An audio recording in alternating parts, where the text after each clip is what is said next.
রবীন্দ্রনাথ ঠাকুরের রচিত ছুটি ছোট গল্পটি একটি কিশোরের মানসিক জগৎ, মাতৃ স্নেহ থেকে বঞ্চনা এবং একাকিত্বের করুণ আখ্যান। গল্পের মূল চরিত্র 14 বছর বয়সী চঞ্চল প্রকৃতির বালক ফটিক চক্রবর্তী।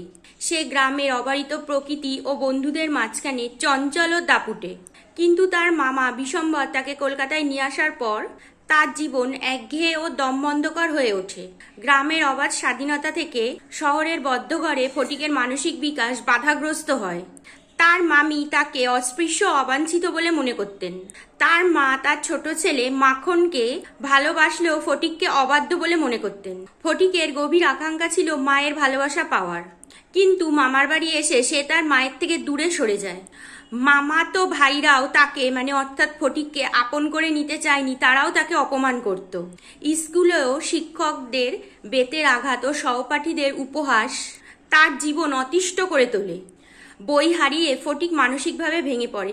ঠিক সেই মুহূর্তেই ফটিক জ্বরে আক্রান্ত হয়। গল্পের শেষে ফটিকের যখন জ্ঞান ফেরে, সে তার মাকে বলে, মা, আমার ছুটি হয়েছে মা, এখন আমি বাড়ি যাচ্ছি। এই ছুটি কিন্তু বাড়ি যাওয়া নয়, এই ছুটি হলো ইহকাল থেকে পরকালের চিরদিনের মুক্তি বা চিরছুটি।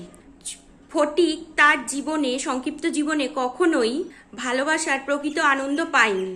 মৃত্যুর মাধ্যমেই সে এই নিষ্ঠুর প্রকৃতি থেকে অর্থাৎ পৃথিবী থেকে ছুটি পায়। তাই গল্পের নামকরণ ছুটি অত্যন্ত সার্থক।